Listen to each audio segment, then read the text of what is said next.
Hello, Sujata for kids চ্যানেলে তোমাদের সকলকে ওয়েলকাম। আজকে আমরা ক্লাস 5-এর যে বাটারফ্লাই টেক্সট বুকটি আছে সেখান থেকে লেসন 2 এর অ্যাক্টিভিটি নিয়ে আলোচনা করব। তো চলো শুরু করি। আমাদের এ ফিট অন ফিট যে চ্যাপ্টারটি ছিল সেই লেসন থেকে এই যে 27 পেজ আজকে আমরা পড়ব। তো এখানে কি বলছে, লেটস রিড দ্য ওয়ার্ডস। কি বলছে, Edmund Hillary, Tenzing Norgay, colonel Hunt, mount Everest, China, boots, glacier, India, rope. All this words are names. এগুলো সবগুলি এক একটি নাম। হ্যাঁ, naming words are call noun. যে নাম দিয়ে যে শব্দগুলি সেগুলিকে বলা হয় নাউন। তো এখানে বলছে নাউন বলতে বিশেষ্য। অ্যাক্টিভিটি 5 কি বলছে, now classify the nouns and fill in the table. হ্যাঁ, সেই নাউন্সগুলো আমাদের দেখতে হবে এবং শূন্যস্থান পূরণ করতে হবে। ফিল ইন দি টেবিলটি পূরণ করতে হবে। 1 ইজ ডান ফর, একটি করে দেওয়া আছে। নেম অফ পার্সন, এই ঘরে এখানে যতগুলি পার্সন মানে হচ্ছে ব্যক্তি, এখানে যতগুলি ব্যক্তির নাম পাবো সেগুলি আমাদের হচ্ছে এই ঘরে লিখতে হবে।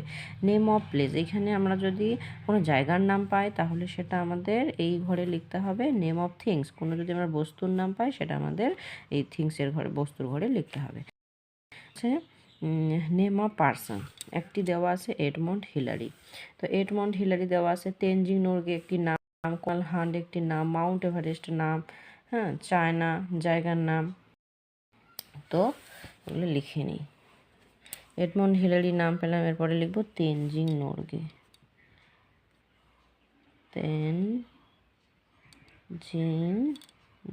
তেনজিং নোরগে হচ্ছে একজন ব্যক্তির নাম। তারপরে কলোনাল হান্ট একজন ব্যক্তির নাম। ইন্ডিয়া হচ্ছে আমাদের দেশের নাম, তো এটি একটা জায়গা। তার মাউন্ট এভারেস্ট,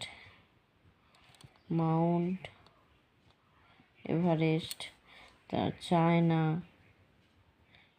তারপরে থিংসের ঘরে বুটস দেওয়া আছে। তারপর গ্লাসিয়ার হবে, গ্লাসিয়ার মানে হচ্ছে হিমবাহ, এটি হচ্ছে একটি বস্তু। তারপরে রোপ মানে হলো দড়ি, এটি একটি বস্তু। এই গেল তোমাদের অ্যাক্টিভিটি 5।